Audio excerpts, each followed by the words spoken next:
Good morning students. আচ্ছা, আমি মহেশ গল্পটি নিয়ে আলোচনা করব।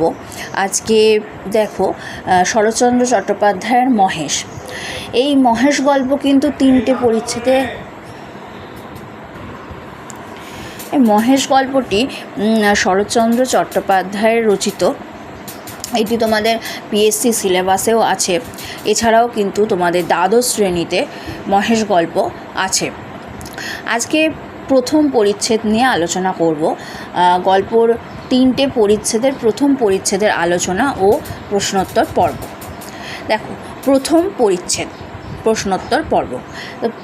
প্রশ্নোত্তর পর্বে যাওয়ার আগে আমি একটুখানি প্রথম পরিচ্ছেদ সম্পর্কে বলে দিতে চাই যে প্রথম পরিচ্ছেদে কী ছিল। দেখো, প্রথম পরিচ্ছেদে দেখা যাচ্ছে যে তর্করত্ন মহাশয়